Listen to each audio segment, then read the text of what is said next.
True statement. How old are you na, Gil? 21 po. 21. Nakailang girlfriend ka na? Isa pa lang. Ay? Ito, yung totoo. Opo. Totoo ba yan? Promise. So ilang taon na kayo niyan? For quite some time. About a year. About a year pa lang. So ano, hindi ba siya nagsiselos kay Ken? Wala? Mature naman. Hindi ba siya... Showbiz naman yun. Give nyo na din Hindi, pero hindi ba siya threatened na pwedeng pag nag-showbiz yung boyfriend niya pwedeng... Ano na yun? Give nyo na! Di ba? Pag nag-showbiz kasi pwede kang ma-inlove sa ibang sa mga kapwa mo artista or maagaw ng iba. I guess she trusts me. And I trust myself to make the right decision at the end of the day. Doon na tayo sa shower scene. Gusto mo to, di ba? Gusto mo to, di ba, Lende?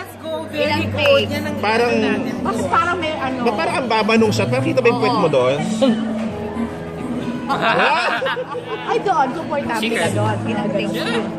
Mas comfortable ka doon kasi matakitising siya. Yeah, in a way, kasi syempre, walang other person factor. Ako lang naman yung So, nang sinabi sa'yo ni Greg, magpapakita ka dito? Yeah.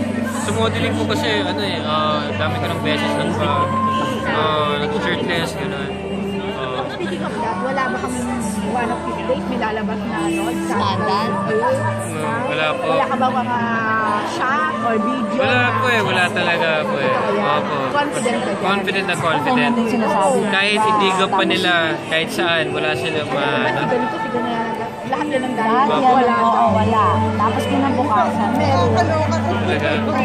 Hindi po, promise po, wala Ano ba kung meron? Okay lang naman. Wala eh. So, kung meron, sige. Okay lang yung kung meron. Papakita ko sa'yo kung meron. PM Ano suot mo dun sa shower scene mo? Brief lang.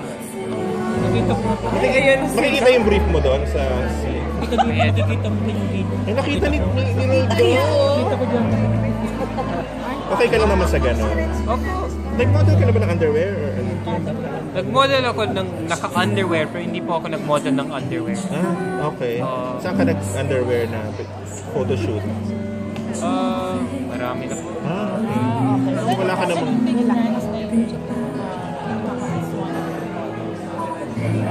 When I sa Hong Kong kasi I work with a lot of brands. I work with Tom Ford, Balenciaga, Lane Crawford, ano pa? Actually marami pa, I just can't think of brands.